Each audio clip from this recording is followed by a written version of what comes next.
얼마 전에 콜롬비아에서 보물선이 발견이 됐습니까? 그러니까 이게 스페인 시대 때 이제 사용하던 배가 해저에서 확인이 돼가지고 거기 나온 이제 여러 가지 그 물품들의 이제 값어치가 높기 때문에 양국 사이에서 이제 좀 이렇게 갈등이 벌어지고 있다. 몰래 꺼내면 되는 거 아닙니까? 합법적으로 얻었다는 문서가 없으면 거래 자체가 아예 불가능해요. 국가박물관에 전시하면 그것도 안 받아줘요. 안 돼요. 크리스티나 소도비 같은 공식적인 옥션도 있지만 사실 암시장도 되게 많거든요. 기본적으로 이제 어떤 특정 섬에서 다른 섬으로 이동을 할 때 한두 명이 뭐 호기심 때문에 그냥 가보자 해가지고 그 도착해봤자 살아남지 못하겠죠.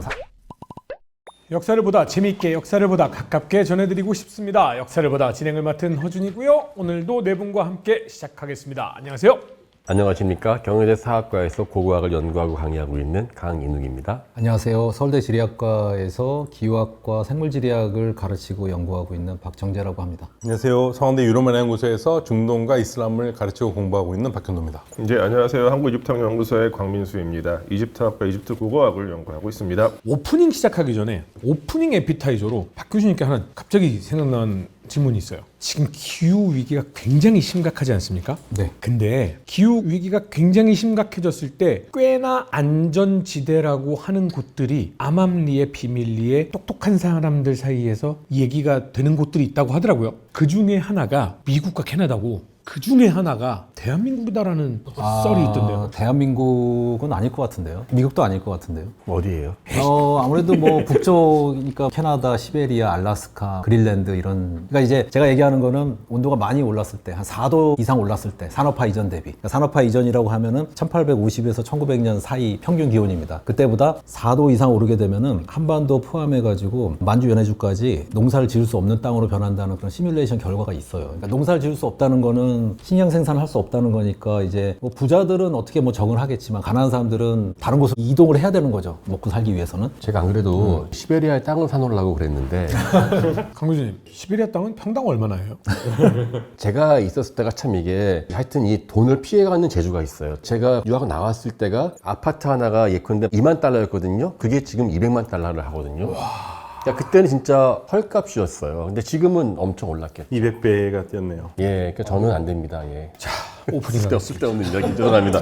얼마 전에 콜롬비아에서 보물선이 발견이 됐습니까? 그러니까 이게 스페인 시대 때 이제 사용하던 배가 해저에서 확인이 돼가지고 그래서 여기 콜롬비아랑 스페인 측이랑 그 소유권들도 이게 왜냐면 이제 거기 나온 이제 여러 가지 그 물품들의 이제 값어치가 높기 때문에 양국 사이에서 이제 좀 이렇게 갈등이 벌어지고 있다. 뭐 이런 기사가 좀 나오고 있는 것 같아요. 스페인선이면은 꽤나 잘 나가던 시대 배일 텐데. 그렇죠. 그리고 사실은 우리가 보통 이제 보물선이라는 이름을 쓰잖아요. 뭐 신한 보물선, 해저 보물선 이런 식으로 쓰는데 이 보물선이라는 게 원래 일종의 항로 시스템이에요. 그러니까 정기적으로 운행되던 아메리카 지역과 스페인으로 오가던 정기 무슨 화물선 시스템을 이제 보물선이라고 불렀습니다. 스페니쉬 이제 트레저 플릿이라고 보통 불렸는데 원래는 이게 스페니쉬 실버 플릿이거든요. 그러니까 이제 아메리카에서 나오는 이제 은을 유럽으로 가져가는 정기 항로 호송 시스템을 보물선이라고 했었는데 그거를 이제 영국 사람들이 자주 털면서 이제 보물선이라는 이름으로 이제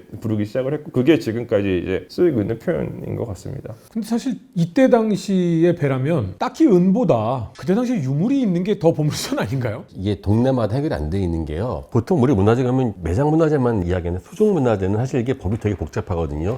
예컨대 신안 앞바다에 우리 대표적인 보물선 있지 않습니까? 그게 한국 배가 아니라 중국에서 일본 가는 배가 가라앉았다고 이야기하거든요.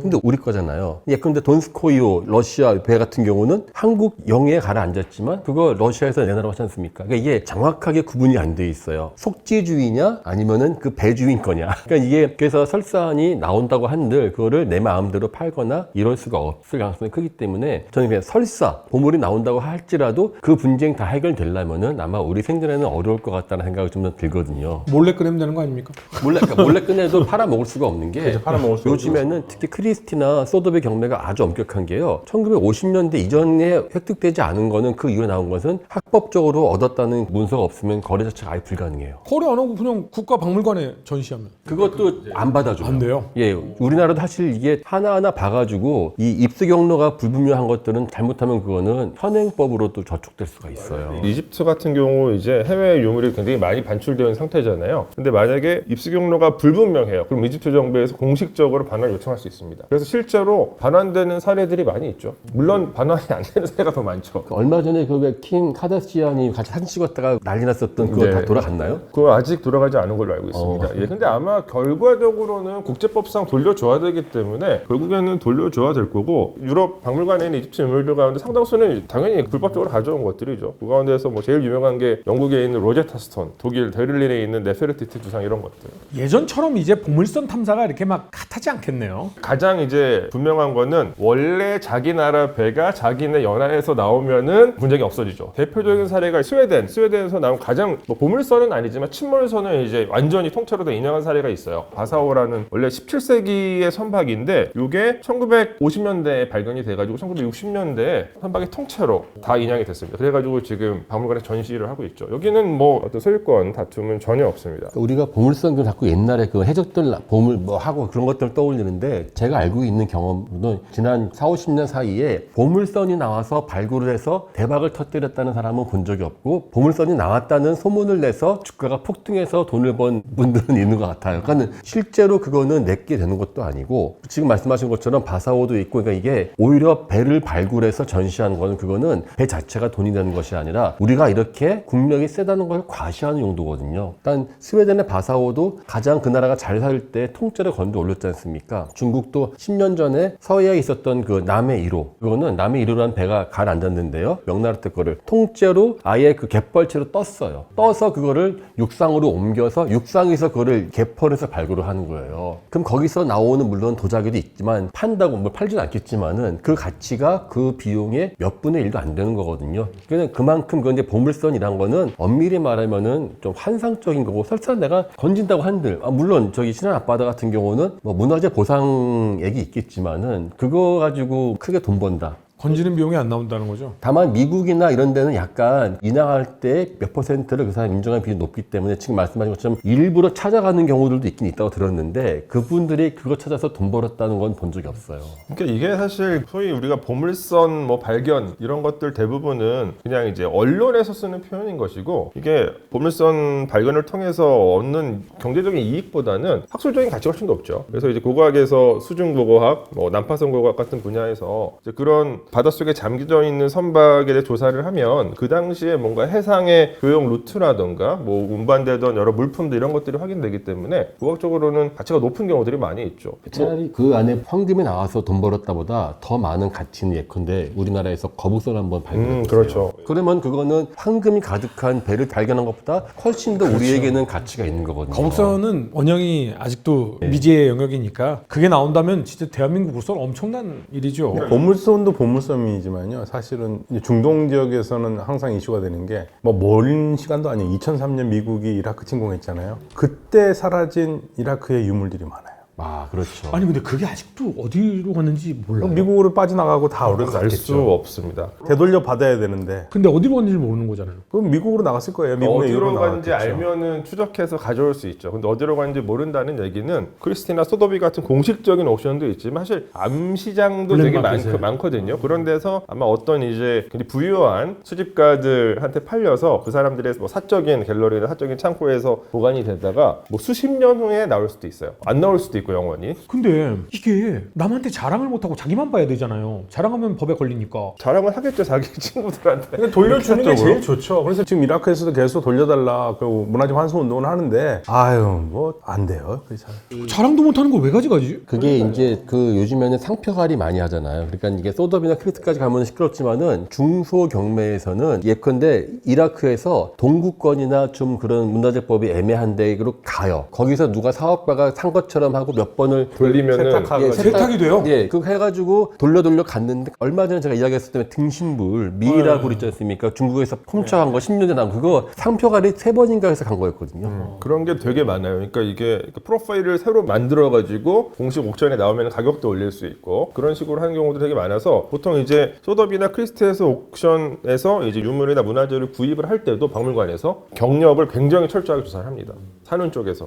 뭐 하는 짓입니까? 남의 보물 가지고. 어쨌든 우리 보물섬 둘 다 하여튼 우리가 돈이 아니라 유적으로서 좀 바다에서 인양된 배에서 꺼내올린 어떤 유물의 금전적인 가치는 높지 않지만 학술적인 가치가 매우 높은 사례, 가장 대표적인 사례가 아마 많이 들어보셨을 그 안티키테라 메커니즘, 안티키테라의 기계 보셨죠? 그 이제 그 뭐 세계 최초의 컴퓨터라고도 불리는 그게 이제 1900년에 사실은 그리스 크레타섬 이제 북서 쪽에서 이제 인양이 된 건데 뭐 그 자체는 사실 금전적인 가치가 높지 않죠. 근데 그 당시 기원전 한 2세기 1세기 당시에 이제 그리스인들이 어느 정도의 어떤 천문학적인 지식을 갖고 있었고 어느 정도로 이거를 이제 기계적으로 구현할 수 있었는지를 알려주는 매우 중요한 유물이 되는 거죠.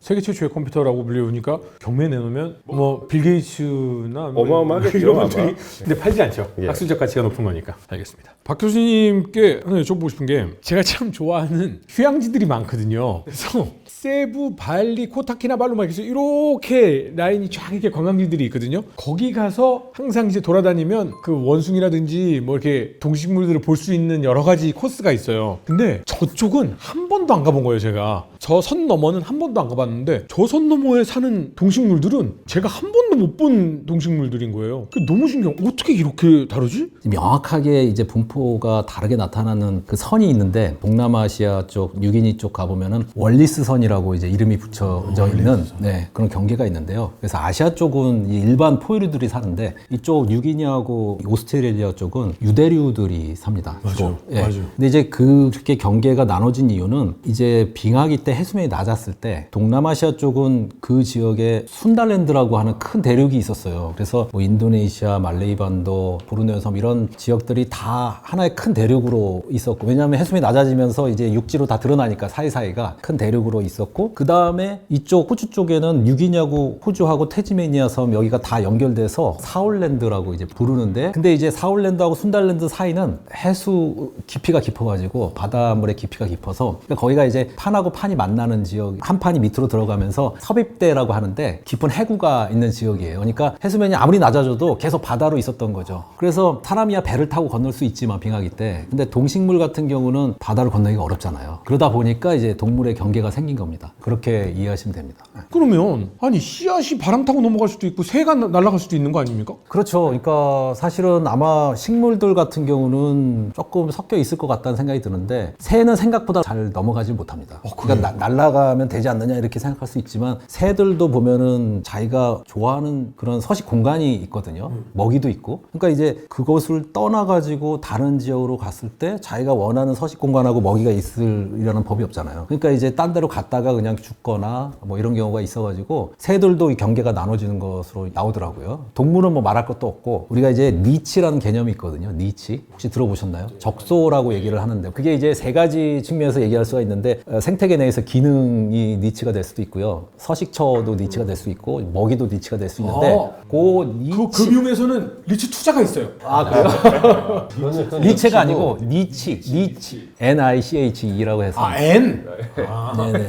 섬 같은 경우는 니치가 다 비어 있습니다. 왜냐하면 이제 대륙은 니치가 꽉 채워져 있는데 대륙에서 일부만 이제 섬으로 넘어가는 거잖아요. 그래가지고 섬에 막 서식 공간이 있는데 먹이도 다양하게 있는데 거기가 다 채워지지 않으니까 일단 건너간 놈들이 몸을 변화시키면서 다 그 니치를 채워 들어가요. 그거를 이제 적응방산이라고 얘기하거든요. 그러면서 진화가 일어나는데 기본적으로 적응방산이 일어나도 니치가 비어 있는 그 공간이 많이 있습니다. 섬 내에서는. 그러니까 섬은 생태계가 굉장히 취약할 수밖에 없죠. 굉장히 허약합니다. 그래서 외부에 충격이 가했을 때 생태계 기능이 이제 온전치 않기 때문에 갑자기 붕괴를 한다든가 섬 생태계가 그런 경우가 많이 있어요. 인간도 마찬가지입니다. 인간도 내륙에 있는 인간들의 유전자는 굉장히 다양하게 있는데 이 중에 일부만 섬으로 넘어가는 거잖아요. 우리가 그걸 창시자 효과라고 얘기하거든요. 일부만 넘어가기 때문에 그 섬에 도착한 사람들의 유전자는 한계가 있죠. 유전자가 많지가 않죠. 그러니까 이 사람들은 기본적으로 이 안에서만 막 유전자 교환이 일어나가지고는 돌연변이 때문에 그냥 저절로 소멸되고 그렇기 때문에 보통 섬 사람들은 다른 섬의 사람들하고 자꾸 관계를 가지려고 합니다. 혼인을 다른 섬의 사람들하고 이제 하고 그게 이제 문화적으로 정착이 된 경우를 많이 볼 수가 있어요. 그게 안 되면은 섬에 있는 사람들 돌연변이 때문에 이제 개체 수가 사람 수가 줄어들면서 이제 저절로 소멸이 되는 경우가 있기 때문에 제가 어저께 아이들하고 모아나라는 애니메이션을 봤거든요. 네.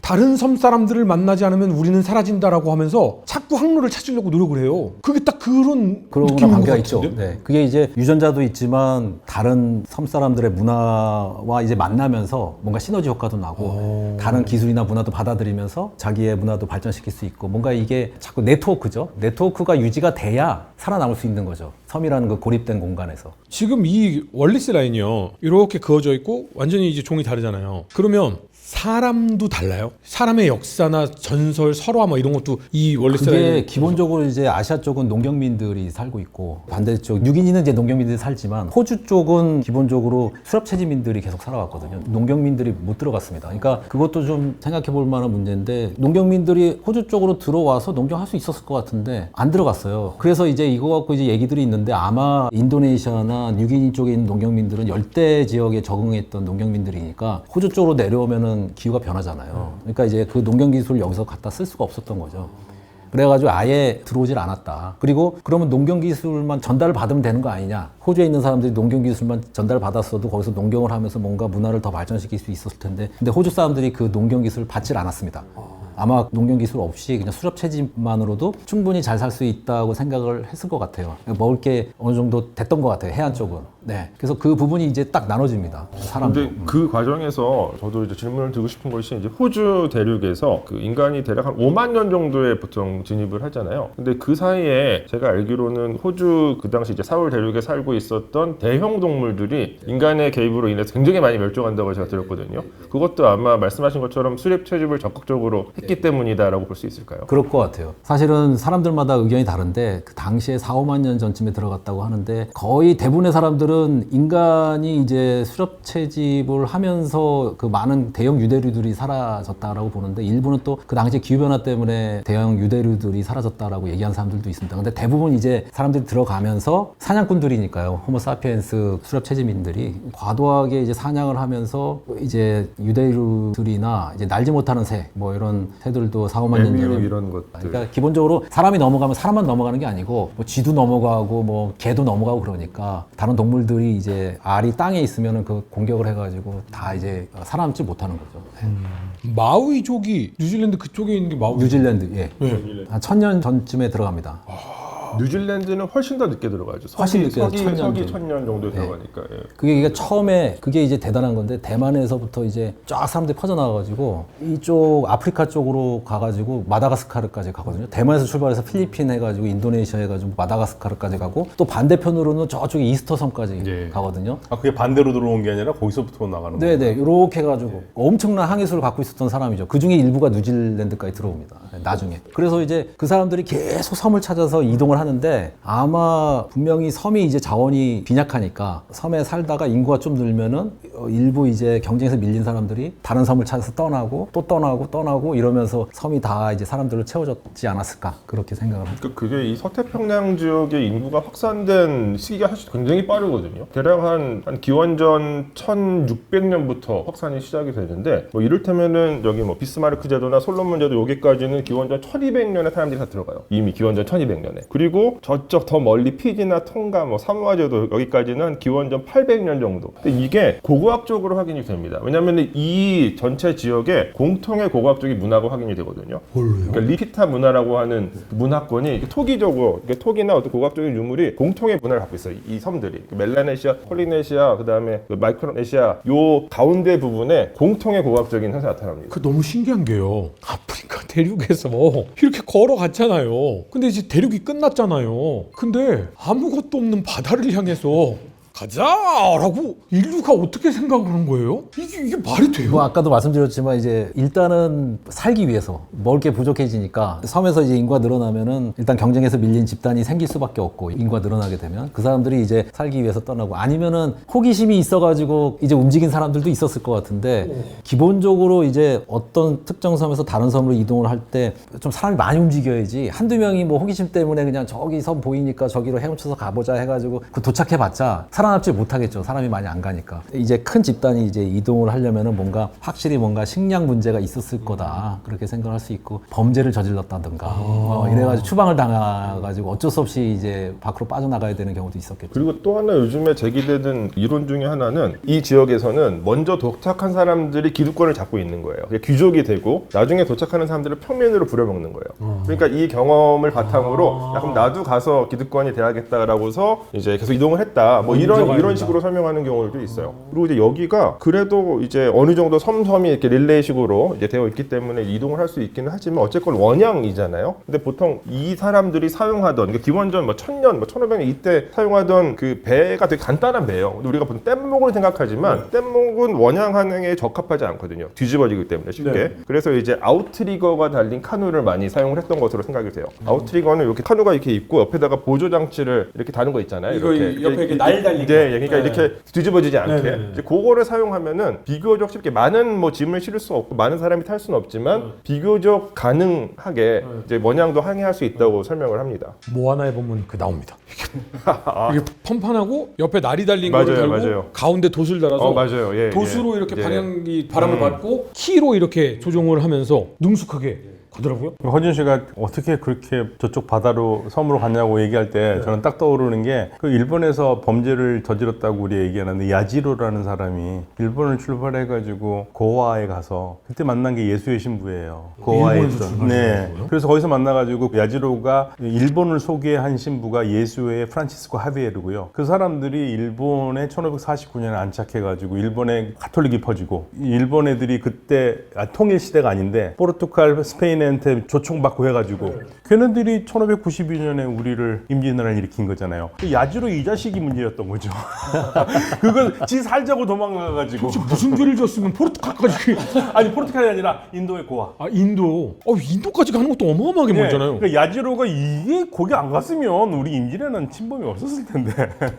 범죄 얘기하니까 또 생각나는 게 있는데 이제 스칸디나비아에 있던 바이킹 중에 이제 일부가 아이슬란드로 건너가거든요. 근데 아이슬란드로 건너간 이유가 어떤 사람이 이제 살인을 저지르고 이제 추방을 당하는데 아들하고 같이 가요. 아이슬란드로. 그래서 아이슬란드로 가는데 그 아들이 이제 붉은 머리 에릭이라고 꽤 유명한 사람입니다. 노르웨이, 스웨덴 이쪽 지역에 이제 전설이 이제 사가라고 불리는데 거기에 나오는 내용인데 그래서 붉은 머리 에릭이 이제 처음으로 이제 아이슬란드에 자기 아빠랑 와가지고 살다가 또 그 아들도 또 그러니까 붉은 머리 에릭도 또 살인을 저질러요. 그러니까 부전자전이죠. 살인을 저지르고 또 추방을 당해가지고 이제 아이슬란드에서 못 사니까 그린란드로 가거든요. 네, 그린란드로 가는데 이제 재밌는 게 아이슬란드는 아이스랜드, 그린란드는 그린란드인데 실제 얼음은 그린란드가 훨씬 많습니다. 네. 그래가지고 왜 그렇게 이름이 붙었느냐? 이제 사람들이 생각하기에 분명히 그 붉은 머리 에릭이 아이슬란드에 있는 사람들 꼬시려고 일부러 이름을 그린란드로 졌을 것이다라고 거기 이제 춥지 생각하고. 여기는 따뜻해 이런 네, 느낌 주려고. 여기서 농사도 질 수 있고 목축도 할 수 있어. 그러면서 이제 그린란드로 가고 사람들을 끌어모으는데 당시가 이제 중세온난기라고 해가지고 AD 800에서 1200년 사이가 상당히 따뜻했거든요. 그쪽 지역이 특히 따뜻했습니다. 이 북대서양 쪽이.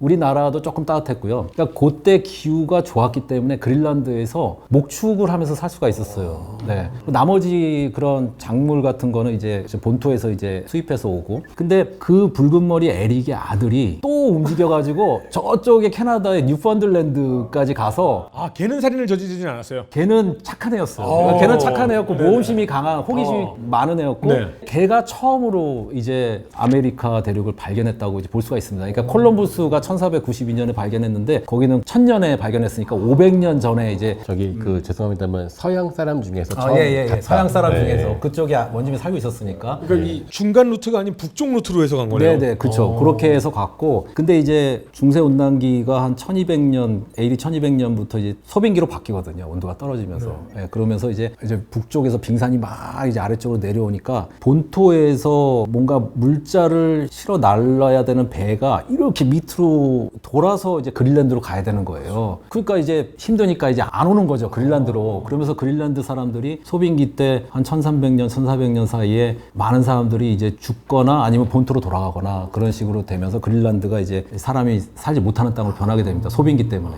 예, 그런. 그린란드 지명 말씀하셔가지고 생각이 났는데 굴이 영어로 혹시 뭔지 어이스터. 굴 말고 굴이 죄송합니다. 먹는 것만 생각해가지고. 굴이 쿠퍼잖아요. 근데 이 쿠퍼가 사실은 어떤 지명에서 나온 이름이에요. 이게 이제 키프로스 섬을 이제 고대 그리스인들이 이제 쿠프로스라고 불렀는데 그 키프로스 섬에서 구리가 많이 나와서 구리가 이제 쿠퍼가 이제 되었다고 이제 보통은 설명을 합니다. 근데 이게 처음부터 키프로스 섬이 구리 광산이 개발된 건 아니고요. 애초에는 이게 우리가 이제 보통 초기 인류 문명 하면은 떠오르는 몇 개의 문명권 가운데서 메소포타미아 문명과 인더스 문명이 굉장히 이른 시기부터 그 해상을 통해 교역을 해요. 그러니까 기원전 뭐 2700년, 2500년 이때부터 되게 적극적으로 교류를 합니다. 배들이 이제 그 페르시아만이랑 여기 이제 인도양 서부를 이제 오가는 건데 그때는 이제 해수면이 지금보다 더 높아가지고 거리도 지금보다 더 짧았다 그래요. 항해 거리가. 근데 그때 그 이득을 본 지역이 있는 것이 딜문이라고 하는 지역. 딜문이 오늘날 그 바레인이 있는 지역이에요. 바레인. 여기가 주요한 구리 산지입니다. 그래서 여기서 메소포타미아 지역에서 구리를 많이 공급받았어요. 근데 정치적인 변동으로 인해서 대략 한 기원전 18세기 정도가 되면은 그 이쪽 메소포타미아도 혼란스러워지고 인더스 문명도 이제 망가지거든요. 그렇다 보니까 양 지역 사이 교류가 끊겨요. 그 과정에서 딜문도 버려지게 되고, 근데 메소포타미아 지역에서는 그 이후에 다시 이제 정치체들이 강해지기 시작하면서 구리가 이제 필요해졌죠. 근데 그때 저쪽 이제 지중해 쪽 그 루트를 개발을 하는 겁니다. 그래서 키프로스 섬에서 적극적으로 구리를 이제 수입을 하기 시작했고, 그래서 키프로스 섬의 원래 이름인 쿠프로스가 이제 오늘날 구리를 부르는 쿠퍼가 됐다. 이렇게 설명할 수 있죠. 옛날에는 전기가 없었는데 구리는 주로 뭐에 쓰였어요? 구리는 금속기로 총동 만들 때 사용하잖아요. 청동. 아주 필수제입니다. 네, 필수제입니다. 딜문 문화가 확실하게 지금 다 복원되거나 그런 건 아닌데요. 딜문에 대한 신화들로 많이 받아들이면서 그 바레인 이쪽에서는 딜문을 굉장히 그 나라의 역사로 중요하게 생각을 합니다. 딜문. 굉장히 융성했었던 문명권이 있었습니다. 해상 교육을 주로 하던. 그래서 신화적으로 봤을 때 딜문은 어떤 이상향으로 묘사하는 어떤 내러티브들도 굉장히 많아요. 얼마 전에 유튜브에서 이게 맞는 영상인가? 라고 생각하는 게 하나 있었어요. 흔히 노예를 얘기를 하면 당연히 특정 인종을 많이 생각을 하는데 그거 잘못된 것이다. 가장 값비싸게 매매가 많이 된 것은 백인 여성 노예였다 라는 저 영상을 본 적이 있거든요. 그리고 그 백인 여성 노예는 중동 지역에서 유럽이나 지역에서 굉장히 많이 매매가 되었고, 그 여성 백인 노예를 찾기 위해 굉장히 많은 해적선들이 지중해를 누볐다, 뭐 이런 영상을 제가 본 적이 있거든요. 사실이에요? 사실 이제 우리가 노예하면은 우리 한국 사람들은 미국의 흑인 노예만 생각하잖아요. 보통 많이 떠오르죠. 많이 실질적으로 노예를 가장 활발하게 많이 썼던 지역이 중동 무슬림 지역이에요. 노예 무역도 굉장히 성행했고요. 여성 노예, 뭐 남성 노예 말할 것도 없고요. 특히 노예들을 많이 썼던 것 중에 하나가 가장 독특한 게 군인 노예를 많이 썼습니다.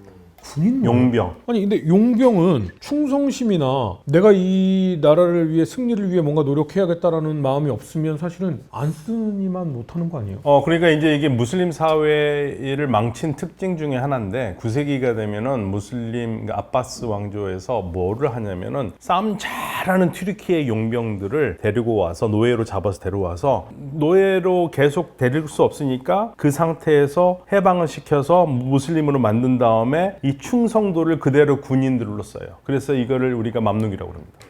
약간 튀르키예 정예 그 예니체리하고 비슷하게. 그게 나중에 예니체리가 거기서 나온 겁니다. 나중에 오스만 투르크가 예니체리 용병을 어떻게 만드냐면 자기들이 정복한 크리스찬 지역에서 어린 아이들을 선택으로 데려가요. 이게 두 가지 의견이 있어요. 부모들이 오히려 그걸 반겼다라는 기록이 있고 반대했다라는 기록이 있어요. 그런데 아무튼 이들을 뽑아와가지고 어렸을 때부터 교육을 시킨 다음에 이제 완전히 황제를 위한 교육을 시키죠. 황제를만 따르는. 그래서 노예로서 해방을 시킨 다음에 무슬림으로 만들고 거기서 굉장히 훈련 잘하고 잘하는 애들은 아주 정예 예니체리 군대가 되는 거고 근위병이 돼서.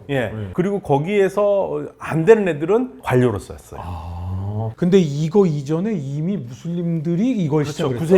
9세기에 시작했어요. 그러니까 오스만 투르크도 무슬림이잖아요. 그 용병 제도가 있었고 심지어는 무슬림 지역에서는 오스만 투르크에게 멸망을 당한 맘룩 왕조가 있거든요. 이집트에. 거기가 원래는 살라후딘이 만든 왕조인데 나중에 이 용병들이 자기 주인을 제끼고 왕이 되면서 맘룩 왕조가 되는 겁니다. 그래서 노예 왕조를 번역. 그래서 노예 왕조라고 노예 왕조, 번역을 맘룩 왕조. 예전에 우리가 이 얘기를 했었잖아요. 네. 살라후틴이 그 만든 왕조가 시작이 돼서 내려왔는데 이들이 노예를 잡아서 부려서 용병으로 썼고 얘네들이 노예 반란을 일으켜서 왕조를 만든 게 맘룩 왕조가 된 거고. 예, 그러니까 이게 예니체리의 왕조고. 예, 살라후딘이 만든 왕조가 아윳조가 1171년인데 이들이 가다가 왕지가 끊기면서 1260년이 되면 맘룩들이 정권을 잡고요. 이들이 오스만 제국한테 1517년에 망해요. 그리고 오스만 제국이 다 정복을 하는데 이 오스만 제도의 가장 강력한 군대는 바로 노예 용병 예니체리입니다. 아니 근데요. 우리가 흔히 생각하는 노예는요. 굉장히 핍박받고 엄청 힘들고 그런데 어떻게 그러니까 군인들은 싸움을 잘하니까 싸움 잘하는 군인들은 노예로 잡아와가지고 용병으로 쓰면서 무슬림을 해방을 시키는 거고 무슬림 사회에서는 해방을 안 시키고 계속 노예를 쓰기도 했습니다. 언제가 있으면 지금도요. 모리타니아에서는 아직까지 노예를 제도가 있다는 얘기가 있습니다. 네, 지금도. 네. 그래서 이 걸프 지역 우리가 석유가 많이 나는 지역이 원래는 거기가 석유가 나기 전에는 뭘로 돈을 벌었겠습니까? 뭘로요? 진주요.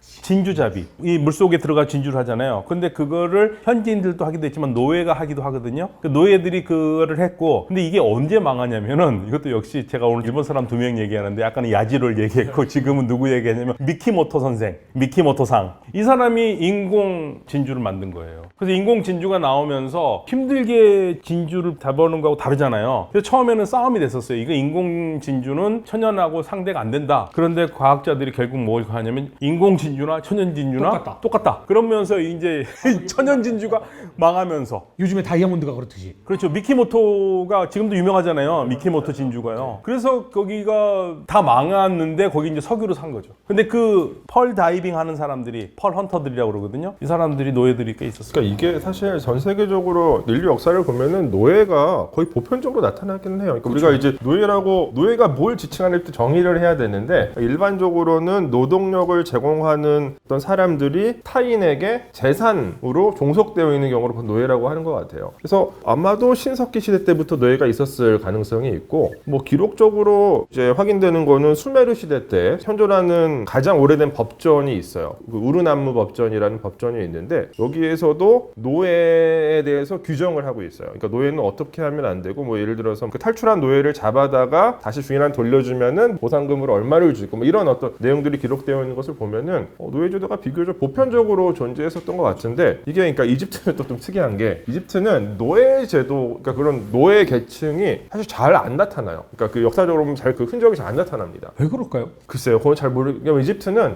그러니까 노예라기보다는 그냥 파라오한테 종속되어 있었는 일종의 농노 같은 계층들이 많았었던 거지.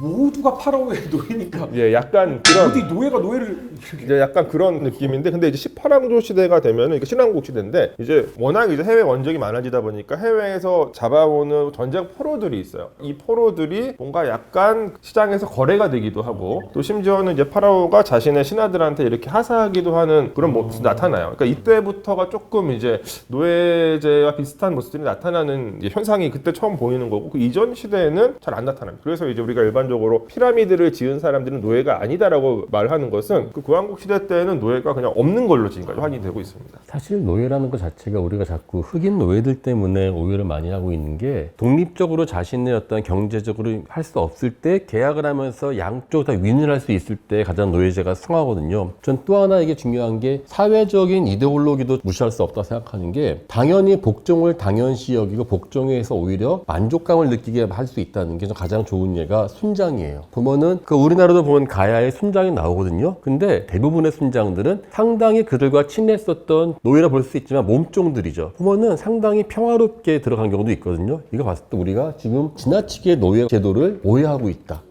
예컨대 지금 뭐 맘루크 정통 같은 경우도 맘루크는 아니지만은 제정 러시아도 상당히 유사하게 나오는 게 다 농노였잖아요. 농노. 거주 이동의 자유가 없잖아요. 생각해보면 중국도 없어요. 지금 중국도 마음대로 이동할 수 없거든요. 아니 뭐 러시아도 중국도 다 그렇죠. 도시하고 도시 사이 이동할 때 비자처럼 받아야 된다면서요. 그리고 뭐 사실 그렇게 따지고 보면은 우리도 사실 우리가 법이라고 하는 규제에 얽혀 있는 게 제3자가 보면은 몇백 년 뒤면 우리 보고 여기도 약간 좀 노예 같았다라 말할 수 있는 부분도 있거든요. 사실은 미국의 흑인 노예 노예들이 목화밭 흑인 노예들이 너무 우리의 뇌리 속에 강력하게 박혀 있는 좀 경향이 좀 있다라는 생각이 좀 들기는 합니다. 그리고 저희 월리스턴 얘기했잖아요. 네네. 근데 거기 전체가 사실 종이 나눠지는 선이기도 하지만 전체 바다 면적으로 따지자면 5%도 안 되는 작은 면적인데 지구상에 존재하는 해양 생물의 수십 %를 여기서 발견할 수 있다라고 하는 월리스 선에서요? 네. 아, 엄청난 다양성이 있다라고. 그러니까 이제 보통 적도 태평양 이쪽에 산호가 많습니다. 산호. 예. 근데 산호초가 사실은 아마존의 열대우림 같은 곳이거든요. 열대우림 거기는 다양한 동물들이 많이 살잖아요. 서식처거든요. 산호초는 다양한 해양 생물의 서식처예요. 호주의 대보초라고 또 있거든요.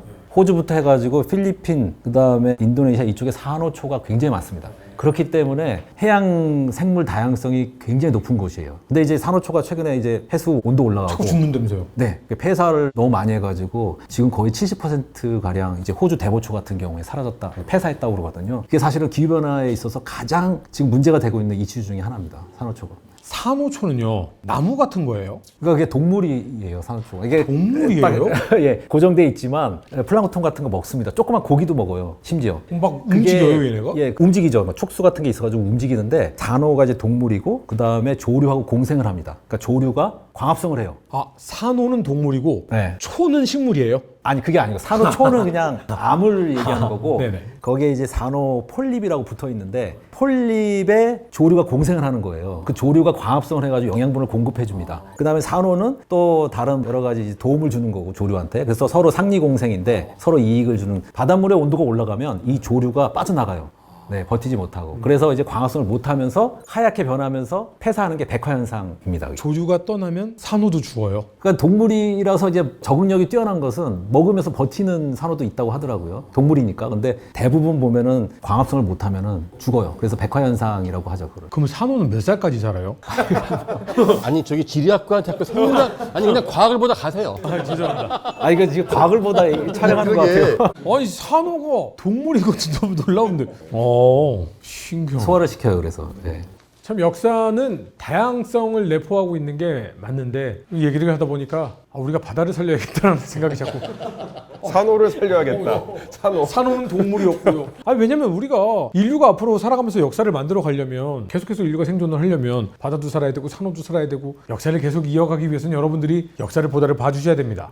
그러려면 텀블러도 좀 사주시고 상리 공생. 방송도 좀 많이 봐주시고 유익한 내용이었으면 좋겠습니다. 네 분 모두 수고 많으셨습니다. 감사합니다. 감사합니다.